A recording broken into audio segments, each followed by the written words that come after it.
All right, good evening. This video will probably not be very long, but I haven't done a mind-blowing facts video in a while, and that's what this is going to be.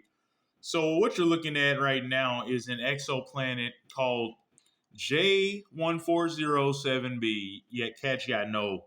Like I don't. Why can't we just give these exoplanets like just normal names? Like, why do we have to use numbers and letters? Like, it's so confusing. Like, how would I even refer to this? Like, I know it's called Super Saturn or whatever. Just give it a name. But it's not like we're ever gonna interact with it. Just call it fucking Satan's fucking toenail. Who fucking cares? But just don't call it that. Anyways, yeah. The reason we're doing this video is because it's pretty. As you can see, this planet has a pretty robust ring system, just like Saturn. It's called Super Saturn because it just put Saturn on steroids. They put a Saturn to shame. And okay, so let's look at some basic facts about it. So I was first of all, I thought about this planet because I was on a Gray Still Plays video where he likes to play that game, Universe Sandbox, and like just do crazy shit, like stuff that like my computer could never handle. But yeah, I was reading a comment and some dude said that oh man, I love that. I don't even know why it's showing that. Like my YouTube what do you call that? We call those damn screens that come on when you don't touch it for a while. Anyways, I love that damn astronaut in space thing.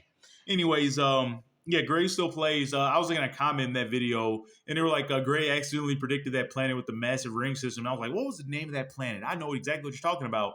And yeah, I started reading about it and just remember how cool it was. But yeah, the diameter of this thing is diameter is just distance across. So here it goes 112 million miles across. What the fuck? Like, I don't even understand what that means. Like numbers like that, I just cannot comprehend, and nobody can. Like it means nothing really. And like 112 million miles, think about what that would look like. I just wish I could see that from a safe distance. Obviously, there's gonna be radiation and shit. It's a gas giant, but I just wish I could. Actually, I don't know if it's a gas giant or what's it called, brown dwarf. It might be a star. Well, it's a gas giant right now, I think. Gas giant become a star if it accumulates enough mass.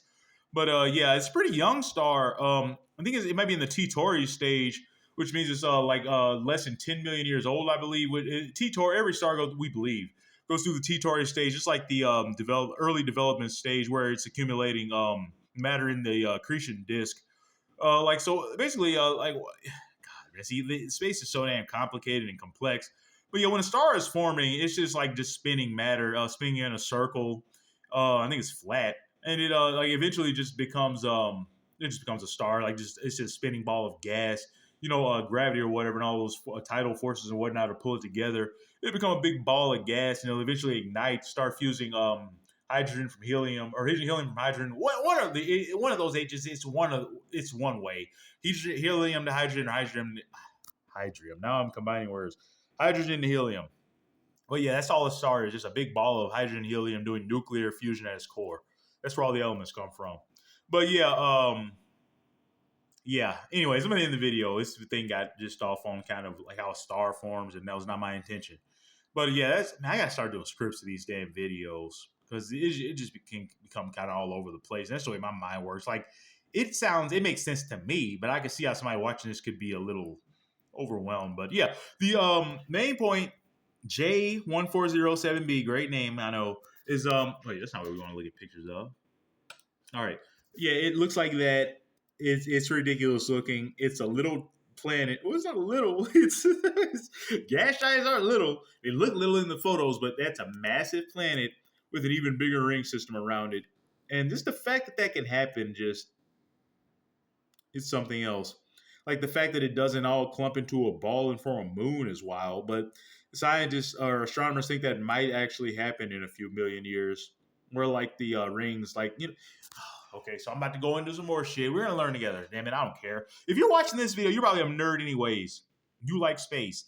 But yeah, the way rings are formed, like so let's just use Saturn's rings as a form of reference, since like that's our biggest point of reference to what a gas giant with rings is or looks like. Neptune has, or Uranus has rings, but it's not like this. But Saturn, basically what rings are, they range from the size of, I believe, from a grain of sand to the size of a house. I'm not even kidding. But yeah, if you were looking at Saturn's ring system up close, that's what it'll look. You just see like just giant, like just rocks and shit, and they're nowhere near each other. Like the rings look like they're forming a solid object because they're so far away. And, as things are far away, they look like they're closer together. That's like a paradox, I guess. You know what I'm talking about. You know what the fuck I'm talking about. But yeah, those objects look closer together. Look like a ring system with like an actual design, but they're not close together at all. Like you could literally like fly through them. They're not close together at all. But yeah, like people. I think sometimes we forget how big these gas giants are. All planets, but they just put us to absolute shame. We are nothing. But yeah, all those objects, the rocks and ice, they are not close at all. They're just spinning around the planet due to the tidal forces, and they make it look like a design like that. But yeah, it's just a bunch of separate objects. Like let's just look at that too. Saturn's rings up close. Close. All right, there. Yeah, this is what I meant. I'm not great at like articulating things, especially when I'm high as shit. Trying to talk about fucking astrophysics. But yeah, that's what the rings look like up close. It's just rocks and ice and debris. It's not like a flat disc or anything. It's not like it's just debris circling this massive ball of gas. Space is so fucked up. But yeah, I'm gonna end the video now. But yeah, go over what we learned. j1407b looks. Wait, where'd it go? Looks like this.